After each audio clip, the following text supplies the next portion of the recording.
Minister for his valuable address. So, ఇది తర్వాత last.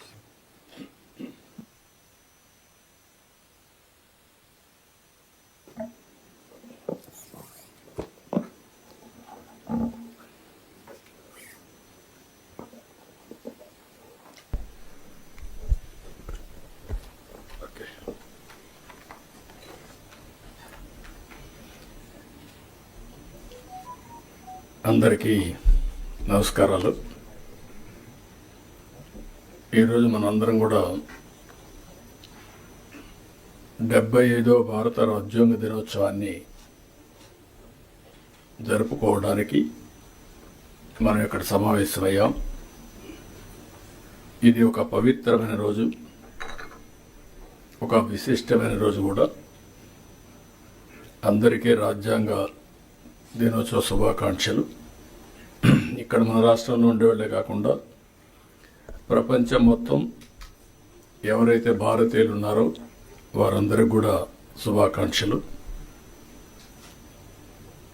ప్రపంచంలోని అతిపెద్ద రాజ్యాంగాన్ని, అతిపెద్ద ప్రజాస్వామ్య దేశానికి పరిరక్షణ కలిగించిన రోజు. మన రాజ్యాంగాన్ని రాజ్యాంగ పరిషత్ ఆమోదించిన రోజు కూడా. ఇప్పుడే చాలామంది మాట్లాడారు. భారత రాజ్యాంగ నిర్మాత డాక్టర్ బిఆర్ అంబేద్కర్ సారథ్యంలో 2 సంవత్సరాల 11 నెలల 18 రోజుల పాటు సుదీర్ఘంగా ఆలోచించి రాసినటువంటి రాజ్యాంగం. అది కూడా ప్రపంచంలోనే ఒక లిఖిత రాజ్యాంగంగా ఈరోజు మనం చూస్తే ఇది అమలు చేసి 75 సంవత్సరాలైనా ఎన్నో సవాళ్లు వచ్చినా ఆ సవాళ్లన్నీ అధిగమించి దేశ భవిష్యత్తుని, అదే మాదిరిగా భారతదేశ సమైక్యతను కాపాడుకుంటూ ముందుకు పోగలిగాం. డాక్టర్ అంబేద్కర్ 125వ జయంతి సందర్భంగా 2015 నుంచి రాజ్యాంగాన్ని భారత రాజ్యాంగ దినోత్సవంగా జరుపుకుంటూ ముందుకు పోవాలని గవర్నమెంట్ ఆఫ్ ఇండియా నిర్ణయించడం. మనం రాజ్యాంగాన్ని సమర్పించిన రోజు ఈ రోజైనా మనం అందరం కూడా జనవరి 26 నుంచి మన రాజ్యాంగాన్ని పరిరక్షించుకున్న దినోత్సవంగా మనం ముందుకు పోతూ వచ్చాం. అయితే ఈరోజు మనం దీన్ని ఒక 2 అకేషన్లో గుర్తు చేసుకుంటున్నాం. స్వాతంత్ర దినోత్సవం జరుపుకుంటున్నాం. మొన్నటి వరకు జనవరి 26 రిపబ్లిక్ డే మాత్రం జరుపుకున్నాం. ఎన్డీఏ గవర్నమెంట్ వచ్చిన తర్వాత రాజ్యాంగాన్ని ఆమోదించిన రోజు కూడా మనం జరుపుకోవాలని నిర్ణయించడం అనేది చాలా ముఖ్యం. రాజ్యాంగాన్ని ఇప్పుడు మన అందరం కూడా మన మైండ్ని కంట్రోల్ చేయాలన్నా, కండిషన్ చేయాలన్నా, ఏ రిలీజన్ సంబంధించి ఆ రిలీజన్ రిమైండర్ కింద చేసుకుంటూ వస్తున్నాం. హిందువులు చూస్తే దేవాలయాలు పోతారు, భగవద్గీతను ప్రాక్టీస్ చేస్తారు. క్రిస్టియన్స్ని చూస్తే చర్చిలకు పోతారు, అక్కడి నుంచి ఏదైతే బైబిల్ ఉందో బైబిల్ని చేస్తారు. ముస్లిమ్స్ని చూస్తే ఎక్కడ మసీదుకి వెళ్ళి ప్రతి వారం కూడా మసీదుకి వెళ్ళి అదే సమయంలో ఖురాన్ని ప్రాక్టీస్ చేస్తూ ఉంటారు. అలాంటిదాన్ని మనం కూడా ఆలోచించాల్సింది. భారత రాజ్యాంగం అన్ని మతాలకు, అన్ని ప్రాంతాలకు, అందరికి కూడా ఒక పవిత్రమైన గ్రంథం ఇది. ఆ స్ఫూర్తిని కూడా ఒకసారి గుర్తు చేసుకోవాల్సిన అవసరం ఉంది. ఆ రోజు బ్రిటిష్ పాలకులు వచ్చినప్పుడు భారతదేశంలో వ్యాపారం కోసం వచ్చి అక్కడి నుంచి దేశాన్ని మొత్తం హస్తగతం చేసుకుంటూ పరిపాలన వాళ్ళు సాగించారు. మనమందరం కూడా ఒక వినూత్నమైన భావంతో ఎప్పటికప్పుడు ఆలోచించడం కూడా మానేశాం. ఆ క్రమంలో మనం చూస్తే ఎన్నో అవమానాలు, మరెన్నో అరాచకాలు, అంతకు మించి మనం ఒకసారి చూస్తే మనం ఏది చేతగాని వాళ్ళనే ఇంప్రెషన్ కూడా ప్రపంచానికి ఇచ్చే పరిస్థితి వచ్చింది. ఈ ఆలోచన విధానాన్ని కూడా మీరు ఒకసారి ఆలోచిస్తే చాలా సంవత్సరాలు, డికేడ్స్ మనం సబార్డినేట్స్గానే ఆలోచించాం.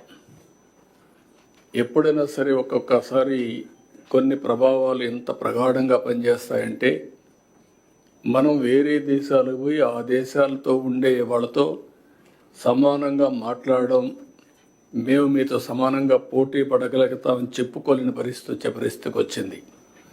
అదే ఉద్దేశం ఆ రోజు కూడా మనం చూసినప్పుడు, మీకు అసలు రాజ్యాంగం రాసుకోవడం చేతనవుతుందా అని అవహేళన చేసిన రోజు అది.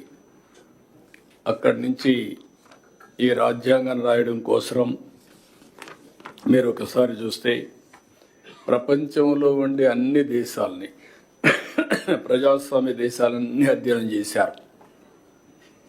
ఒక పక్క అమెరికా, ఒక పక్క Britain, Canada, Ireland, Germany, Australia, దక్షిణాఫ్రికా, ఫ్రాన్స్, రష్యా, జపాన్, ఇలా వివిధ ప్రపంచ దేశాలన్నీ స్టడీ చేసిన తర్వాత వాళ్ళ రాజ్యాంగంలో ఉండే బెస్ట్ ప్రాక్టీస్ అన్ని తీసుకొని అంబేద్కర్ గారికి ఉండే అనుభవంతో భారతదేశ కండిషన్స్ కూడా అధ్యయనం చేసుకొని, ఒక దళిత కుటుంబంలో పుట్టినటువంటి అంబేద్కర్ గారు జీవితాంతం ఎన్నో అవమానాలు పాలయ్యారు.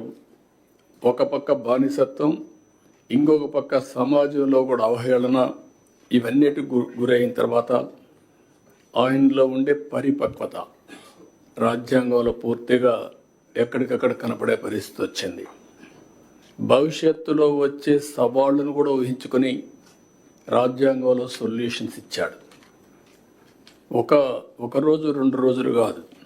ఇంత మునిపే మన మిత్రులు మాట్లాడినప్పుడు చాలా పెద్ద ఎత్తున ఎక్సర్సైజ్ చేయడం, దీనికి మీరు చూస్తే 299 మంది విశిష్ట వ్యక్తులు కలిసి సభగా ఏర్పడి ఒక్కటిగా రాసినటువంటి మహోన్నత గ్రంథం మన భారత రాజ్యాంగం. వివిధ ప్రాంతాల నుంచి ఉన్నారు, వివిధ కులాల నుంచి, వివిధ రంగాల నుంచి అందరూ కూడా ఆ రోజు ఒకటిగా చేరి ఇది రాశారు. మన రాష్ట్రానికి వస్తే మనం గర్వించదగ్గ విషయాలు, జాతీయ జెండా రూపొందించిన తెలుగువారంతా గర్వించేలా వెంగళ వెంకయ్య గారు దానికి రూపకల్పన చేశారు. అదే మరిగా చాలామంది ప్రధాన పాత్ర కూడా పోషించారు. టంగుటూరి ప్రకాశం, నీలం సంజీవరెడ్డి, పట్టాభి సీతారామయ్య, దుర్గాబాయి దేశ్ముఖ్, వెంకట్రావు, కల్లూరు సుబ్బారావు, మోటూరు సత్యనారాయణ, ఎన్జి రంగా, సికే కేశవరావు, ఎం తిరుమలరావు, బొబ్బిరి రాజా రామకృష్ణరంగారావు, ఈ విధంగా ఒక 11 మంది ఆంధ్రప్రదేశ్ నుంచి కూడా రాజ్యాంగ సభలో సభ్యులుగా ఉండడం, ఈ రాజ్యాంగాన్ని రాసేదానికి దోహదం చేసే పరిస్థితికి వచ్చారు. అందుకే ఒక పక్క రాజ్యాంగానికి అధ్యక్షత వహించినటువంటి అంబేద్కర్తో పాటు దేశంలో ఉండే అందరిని ఒకసారి ఆలోచించుకున్నప్పుడు ఆంధ్రప్రదేశ్ ఈ గడ్డ మీద పుట్టిన వారిని కూడా మనం ఒకసారి తలుచుకొని నివాళులర్పించాల్సిన అవసరం ఉంది. ఈ సందర్భంగా ఇప్పుడే మన రాజ్యాంగం మీద కూడా ప్రమాణం చేస్తున్నాం. అందులో కంటెంట్ కూడా మనం చూస్తున్నాం. ఇందులో చాలా స్పష్టంగా సాంఘిక, ఆర్థిక, రాజకీయ న్యాయాన్ని ఆ రోజు కూడా ఇప్పుడు కూడా మనం మాటల్లో పెడుతున్నాం తప్ప అందరికీ సామాజిక న్యాయం చేయాలని, ఆర్థిక ఏ విధంగా ఆర్థికంగా ముందుకు తీసుకురావాలని, రాజకీయ ప్రాధాన్యత, సమతుల్యం పాటించాలి, అందరికీ న్యాయం జరగాలని చెప్పి చాలా స్పష్టంగా ఉంది. ఇంకొక పక్క ఆలోచన, భావ ప్రకటన, విశ్వాసం, ధర్మం, ఆరాధనలో స్వేచ్ఛని, ఇవన్నీ కూడా అందరికీ వచ్చే విధంగా చేయాలని, ఇంకొక పక్కన చూస్తే అంతస్తులోనూ అవకాశాల్లోనూ సమానత్వం చేకూర్చుటకు మనం ప్రయత్నం చేయాలని, వ్యక్తి గౌరవాన్ని, జాతీయతను మరియు అఖండతను తప్పక సంరక్షించాలని, ప్రియాంబుల్లో ఎంత స్పష్టంగా చెప్పారంటే ఇవన్నీ చెప్పి ఈ రాజ్యాంగాన్ని ఆ 299 మంది రాసుకుంటున్నామని కాదు, భారతదేశ పౌరులుగా మనందరం రాసుకుంటున్నామనే విధంగా ఆ రోజు రాజ్యాంగాన్ని సమర్పించే పరిస్థితికి వచ్చారు.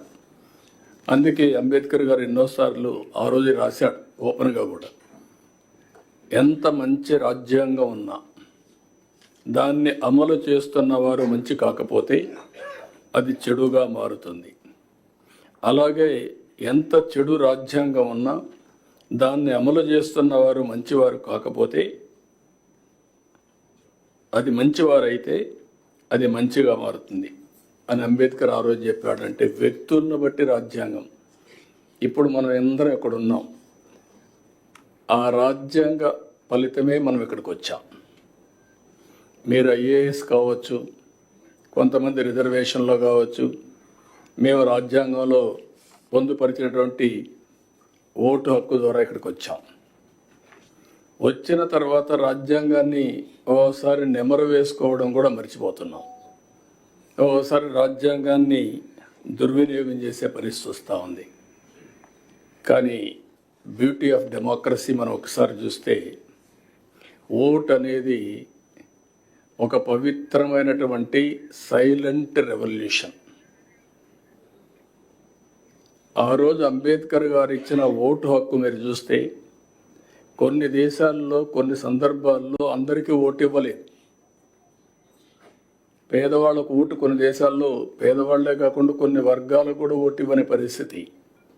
కానీ భారతదేశంలో మొట్టమొదటి నుంచి డబ్బులుండేవాళ్ళు, డబ్బులు లేని వాళ్ళు, లేకపోతే బలహీనులు, బలవంతులు అందరికీ ఒకే ఓటు తప్ప రెండో ఓటు లేదు.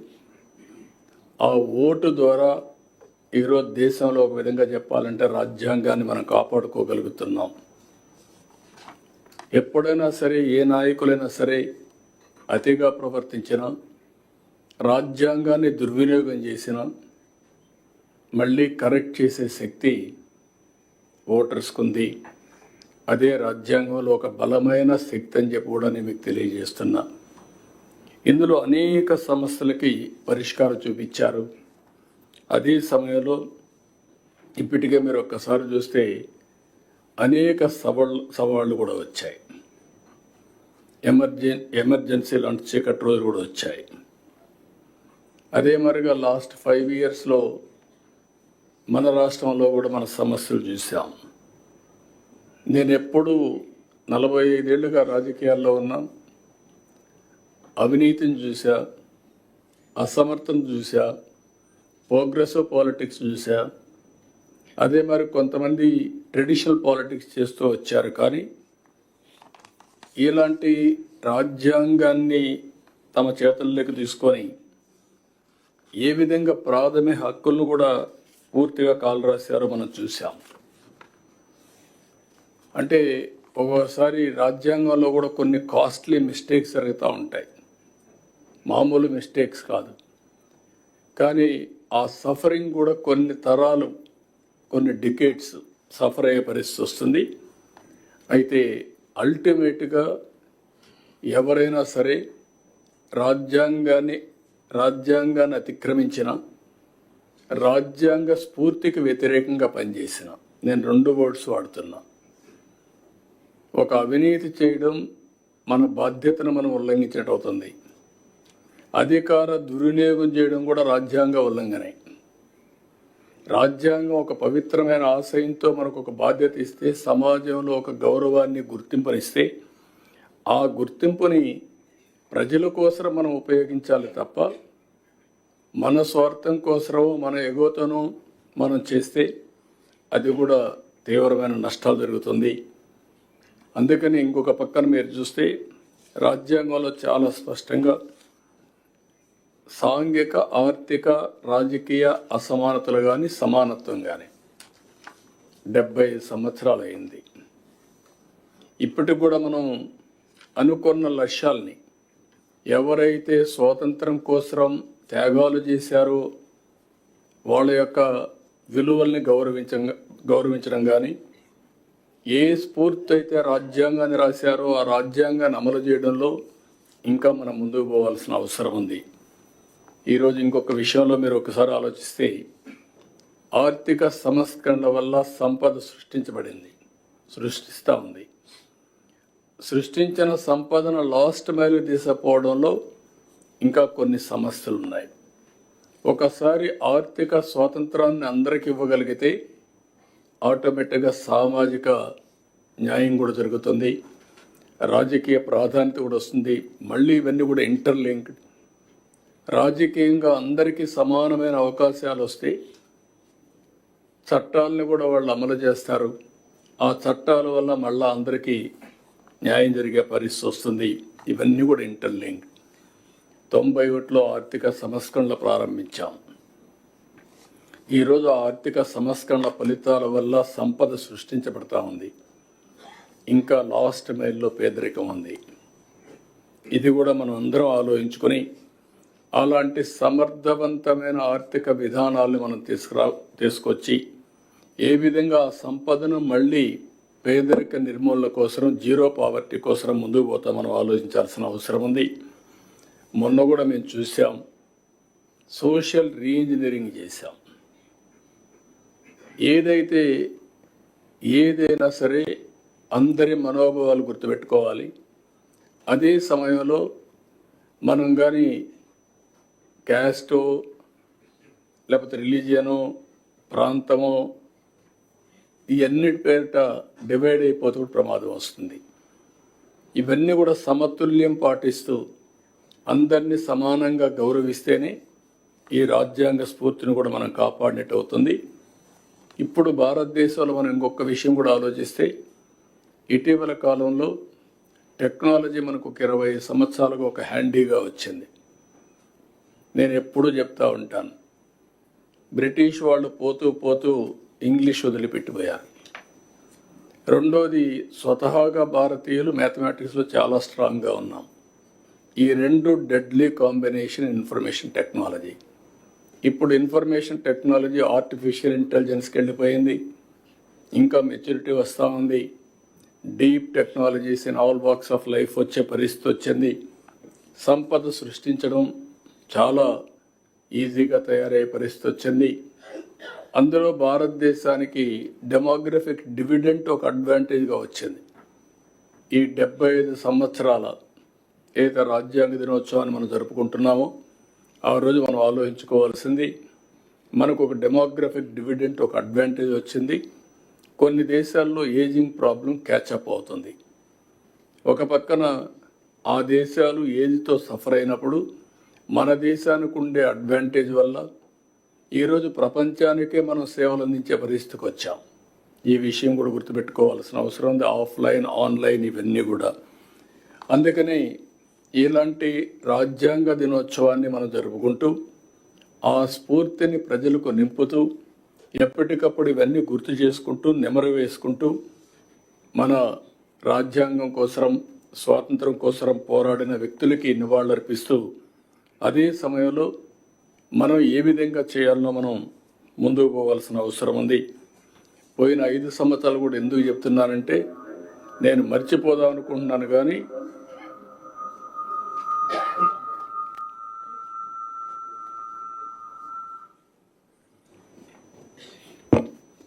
కానీ అందరికీ గుర్తుండాల్సిన అవసరం ఉంది.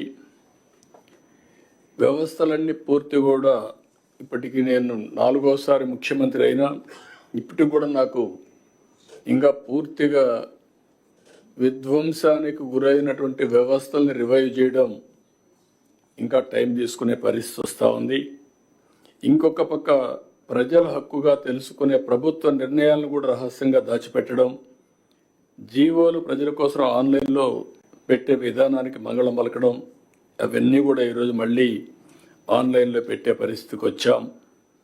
ఇంకొక పక్కన 5 సంవత్సరాల జీవోలు కాకుండా ఇప్పుడు ఇచ్చే జీవోలన్నీ కూడా ఆన్లైన్లో పెట్టి ఒక పారదర్శకతకి పెద్దపీట వేసే విధంగా ముందుకు పోతున్నాం.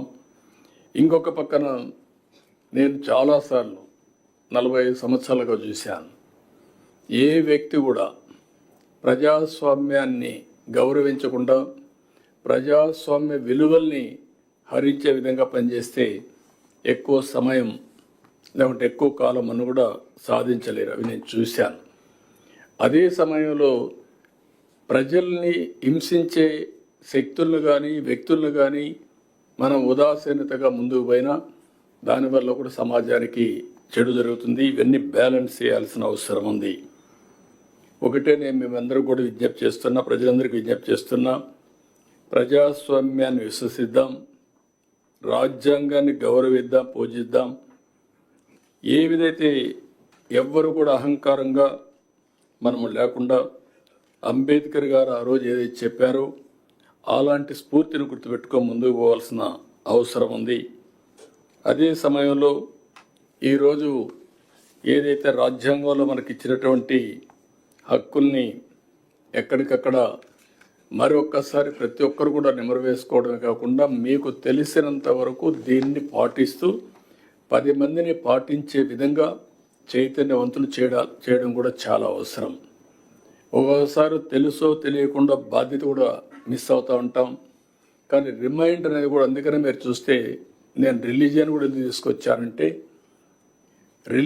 రిలీజియన్ అనేది ఒక నమ్మకం, రాజ్యాంగం అనేది యథార్థం.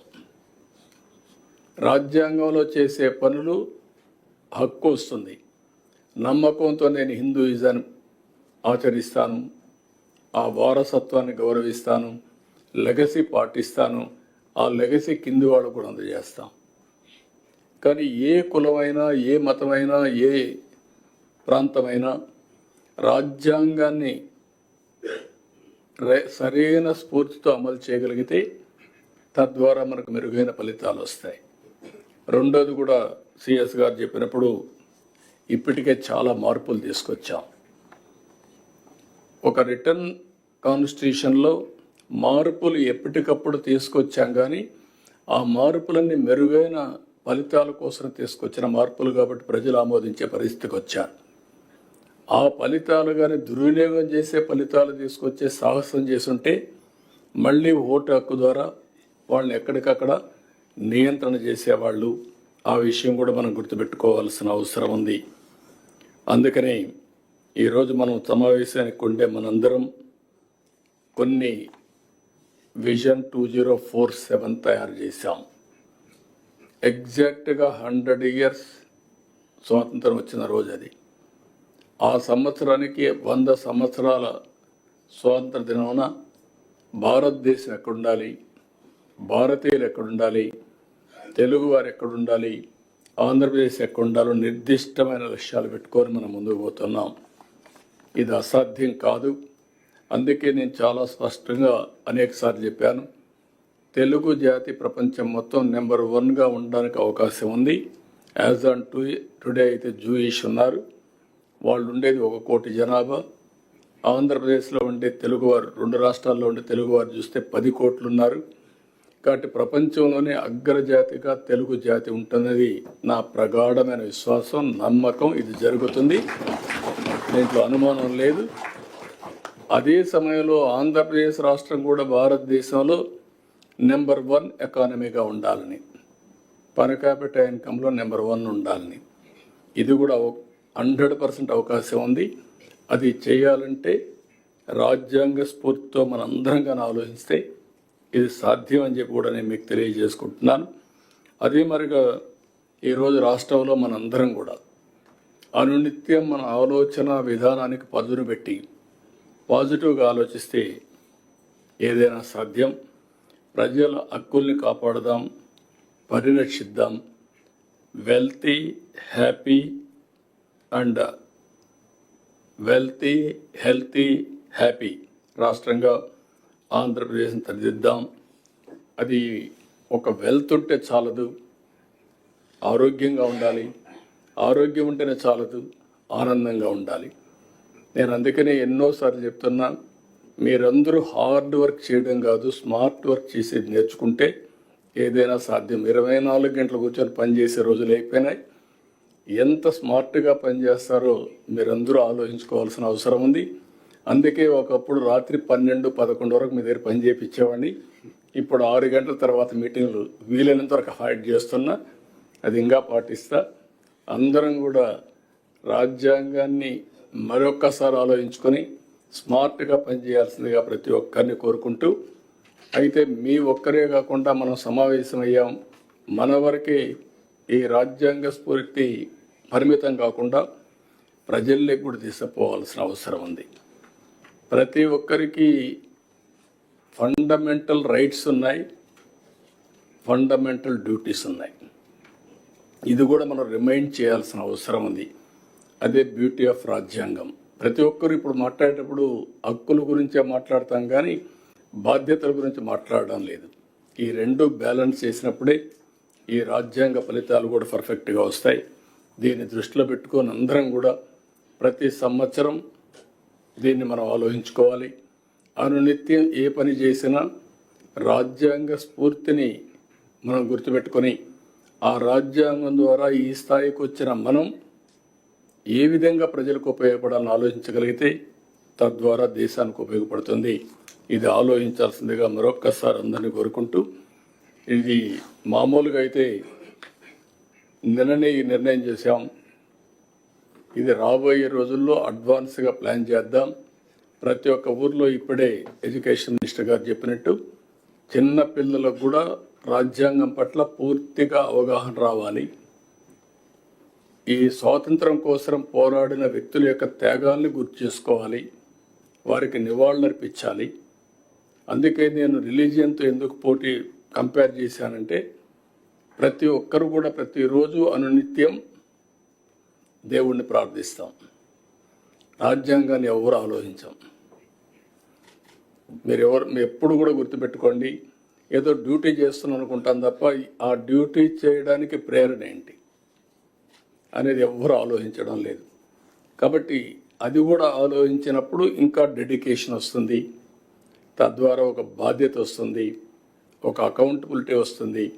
ఈ విషయం కూడా మీరు ఆలోచించాల్సిందిగా మరొక్కసారి కోరుకుంటూ, ఈ అవకాశాన్ని ఇచ్చిన మీ అందరికీ మనస్ఫూర్తిగా అభినందనలు, ధన్యవాదాలు. థ్యాంక్ యూ అనండి.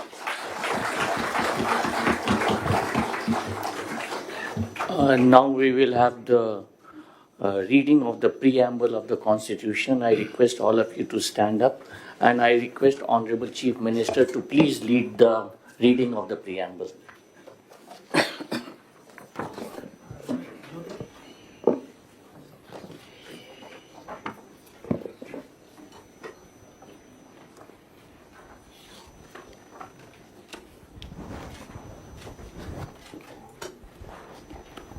భారతదేశ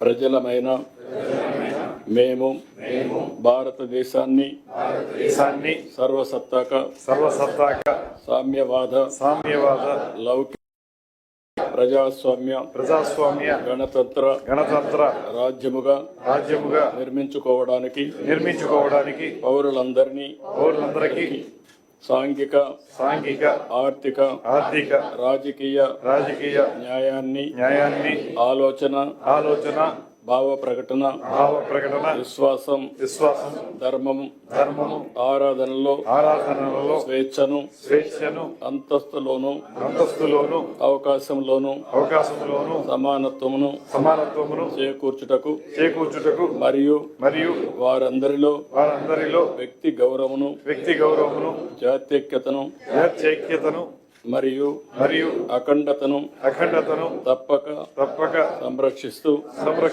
సౌభ్రాతృత్వాన్ని పెంపొందించుటకు సత్య నిష్ఠాపూర్వకంగా తీర్మానించుకుని 26 నవంబర్ 1949 మన రాజ్యాంగ పరిషత్తులో పరిగ్రహించి శాసనంగా రూపొందించుకున్న ఈ రాజ్యాంగాన్ని మాకు మేము సమర్పించుకుంటున్నాము.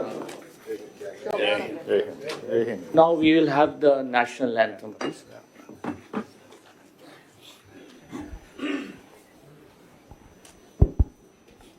जनगण मन अधिनायक जय हे भारत भाग्य विधाता पंजाब सिंधु गुजरात मराठा द्राविड उत्कल बंगा विंध्य हिमाचल यमुना गंगा उच्चल दलसित तरंगा तव शुभ नामे गाहे तव शुभ आशीष मागे गाहे तव जय गाथा जन गण